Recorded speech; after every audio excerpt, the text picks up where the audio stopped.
Você já ouviu falar que a palavra estava com Deus e era Deus, mas já parou para refletir no que realmente significa essa afirmação? O Evangelho de João nos revela uma verdade impressionante. O Criador de tudo que existe não apenas observou de longe, mas escolheu se fazer carne e habitar entre nós. Jesus, o Verbo eterno, não veio apenas para ensinar, mas para transformar a nossa história e trazer uma revelação que vai além do que imaginamos. Prepare-se, pois o que você está prestes a descobrir sobre Cristo vai desafiar tudo o que você pensava saber. E ao final, você verá o poder real e profundo que esta mensagem pode ter em sua vida. No início de seu evangelho, João faz uma declaração poderosa. No princípio era o Verbo, e o Verbo estava com Deus, e o Verbo era Deus. João 1:1. Aqui, o Verbo, logos, no grego, é descrito não apenas como um agente de Deus, mas como o próprio Deus. Esta passagem remete diretamente à narrativa da criação em Gênesis 1:1, destacando que o Verbo já existia antes do tempo e da criação. A ideia de verbo também carrega a noção de comunicação e revelação divina, sendo a expressão completa de Deus. Isso reforça que Jesus, o Verbo, não foi criado, mas é eterno e divino. A frase "e o Verbo estava com Deus" sugere uma relação íntima entre o Verbo e Deus Pai, apontando para uma coexistência perfeita e plena de unidade. Ao afirmar que o Verbo era Deus, João elimina qualquer dúvida quanto à divindade de Cristo. Ele é Deus por natureza, não apenas uma criação ou uma força auxiliar. Aqui, o evangelista João estabelece as bases da doutrina da Trindade, introduzindo Jesus como plenamente divino, mas distinto em sua pessoa do Pai. O que João quer deixar claro é que Jesus Cristo, o Verbo encarnado, não é apenas um profeta ou mestre, mas o próprio Deus que desceu ao mundo. Essa verdade é fundamental para a compreensão de toda a mensagem do Evangelho. A palavra, que é Deus, é também a fonte de toda a vida e criação. Cristo não é apenas uma figura histórica, mas a presença ativa e eterna do Criador. João continua a desenvolver a identidade do Verbo ao afirmar: todas as coisas foram feitas por intermédio dele, e sem ele, nada do que foi feito se fez. João 1:3. Esta passagem coloca Cristo no centro da criação. Ele não é apenas um observador passivo. Pelo contrário, é o agente ativo, através do qual todo o universo foi trazido à existência. Esse papel de Cristo na criação ecoa a narrativa de Gênesis, onde Deus cria o mundo por meio de sua palavra. A conexão entre o Verbo e a criação aponta para a autoridade suprema de Cristo sobre tudo o que existe. Ao associar o Verbo à vida, João reforça a ideia de que Jesus é a fonte de toda a vida, tanto física quanto espiritual. Nele estava a vida, e a vida era a luz dos homens. João 1:4. Esta vida que Cristo oferece é mais do que a existência terrena. É a luz espiritual que ilumina o coração dos seres humanos, trazendo clareza e verdade. A metáfora da luz versus as trevas que segue em João 1:5 é poderosa. A luz de Cristo brilha nas trevas da ignorância e do pecado, mas essas trevas, por mais que tentem, não conseguem prevalecer contra ela. E batalha entre luz e trevas, que permeia o Evangelho de João, não é meramente simbólica, mas reflete a realidade espiritual da humanidade.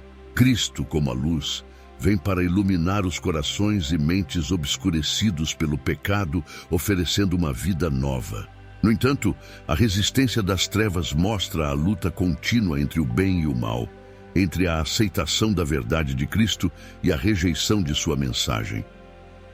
Após estabelecer a identidade divina do Verbo, João introduz a figura de João Batista, um homem enviado por Deus para testemunhar acerca da luz. João 1:6-7. João Batista teve a importante missão de preparar o caminho para o Messias, o Verbo encarnado. Sua tarefa era chamar o povo ao arrependimento e anunciar a chegada daquele que era a verdadeira luz do mundo. Embora sua importância fosse grande, o evangelista João deixa claro que João Batista não era a luz, mas sim uma testemunha da luz. João Batista se destaca como um exemplo de humildade e serviço a Deus. Ele reconhece sua função como servo e não como o próprio Messias. Em João 1:8, a distinção entre ele e Jesus é enfatizada. Ele não era a luz, mas veio para que testificasse da luz. Ao apresentar essa distinção, João Batista revela sua consciência do papel central de Cristo. Ele sabia que sua missão era temporária, destinada apenas a preparar o caminho para aquele que traria salvação definitiva. A mensagem de João Batista foi clara e impactante. O mundo estava prestes a receber o Verbo feito carne, a luz verdadeira que ilumina a todo homem. O reconhecimento dessa luz, porém, seria desafiador, pois muitos não estavam preparados para aceitar o Messias que ele anunciava. João Batista não buscava glória para si, mas apontava para Cristo, o centro de toda a revelação divina, aquele que traria luz onde antes havia apenas escuridão. Apesar da grandiosidade do Verbo e de sua presença constante na criação, João afirma que o mundo não o conheceu. João 1:10. Essa rejeição, descrita com profunda tristeza, reflete a condição espiritual da humanidade. Mesmo sendo o Criador de todas as coisas, Jesus, o Verbo encarnado, foi ignorado pelo mundo que ele mesmo formou. Essa rejeição não foi apenas de estranhos, mas dos próprios filhos de Israel, o povo escolhido por Deus, que esperava pelo Messias, mas não o reconheceram quando ele veio. João 1:11. Contudo, a rejeição não foi total. João traz esperança ao afirmar que, a todos quantos o receberam, deu-lhes o poder de serem feitos filhos de Deus, aos que creem no seu nome. João 1:12. Essa passagem revela o plano de Deus para aqueles que aceitarem a Cristo como Salvador. Não é apenas uma questão de reconhecimento intelectual, mas de fé genuína que transforma e concede o privilégio de ser chamado Filho de Deus. Essa nova identidade espiritual é oferecida a todos que creem, independente de sua origem ou passado. A transformação proporcionada pela aceitação do Verbo é profunda. João deixa claro que essa nova vida não é resultado de descendência humana, mas sim de uma obra sobrenatural, os quais não nasceram do sangue, nem da vontade da carne, nem da vontade do homem, mas de Deus. João 1:13. A promessa de filiação divina é uma das mais belas expressões da graça de Deus, que oferece a salvação a todos que crerem e o receberem.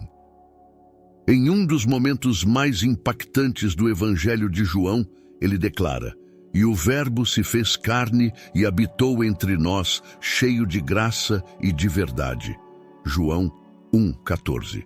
Aqui, a encarnação é revelada como o ponto culminante do plano de Deus para a redenção da humanidade. Aquele que estava desde o princípio com Deus, o próprio Deus, assumiu a natureza humana e veio ao mundo para trazer a salvação.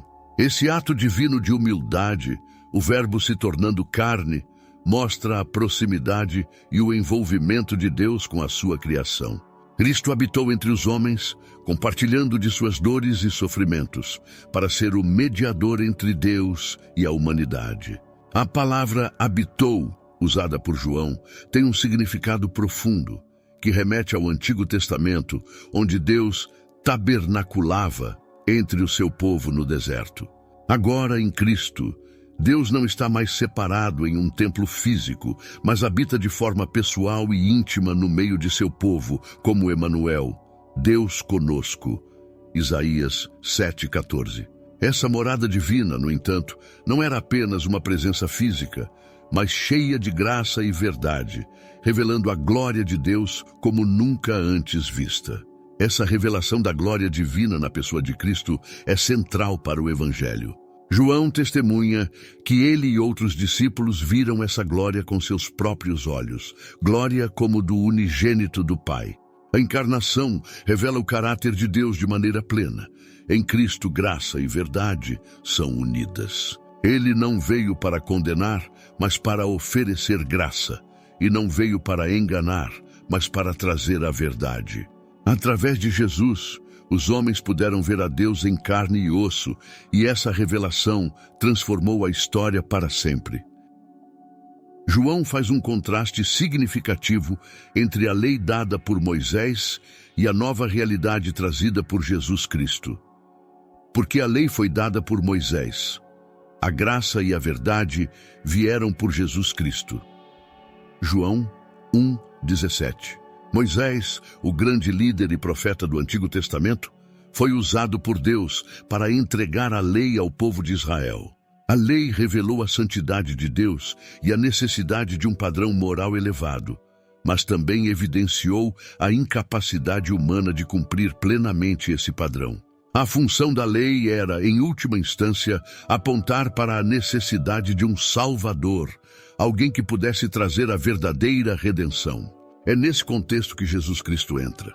Ele não veio apenas para dar uma nova lei ou para corrigir a anterior, mas para cumprir a lei de forma perfeita e, através de sua vida, morte e ressurreição, oferecer graça. A graça em Cristo não anula a verdade, pelo contrário, a verdade divina é revelada plenamente nele. Em Cristo, vemos a verdade do amor incondicional de Deus, a justiça divina sendo satisfeita e a graça sendo estendida a toda a humanidade. João apresenta Jesus como aquele que traz a plenitude, aquilo que a lei não podia realizar, reconciliação e salvação para os homens. Finalmente, João declara que ninguém jamais viu a Deus, mas Cristo, o unigênito Deus que está no seio do Pai, este o fez conhecer. João 1:18. A revelação de Deus que se iniciou na lei foi completada em Cristo. Jesus é a imagem visível do Deus invisível, Colossenses 1:15. E por meio dele, os homens podem conhecer a Deus de uma maneira íntima e pessoal. A graça e a verdade, que estavam ocultas nas sombras do Antigo Testamento, foram finalmente reveladas em sua plenitude por meio de Cristo, a luz do mundo. O Verbo se fez carne, habitou entre nós e ofereceu vida, luz, graça e verdade. Como essa verdade pode transformar sua vida hoje? Pense em como a luz de Cristo pode dissipar as trevas que ainda existem ao seu redor. O convite é claro. Receba essa luz, torne-se filho de Deus e viva a plenitude que só Jesus pode oferecer. Se isso tocou o seu coração, se inscreva no canal, deixe seu like e ative as notificações para continuar aprendendo e crescendo na palavra de Deus. Não perca a oportunidade de mudar a sua vida agora.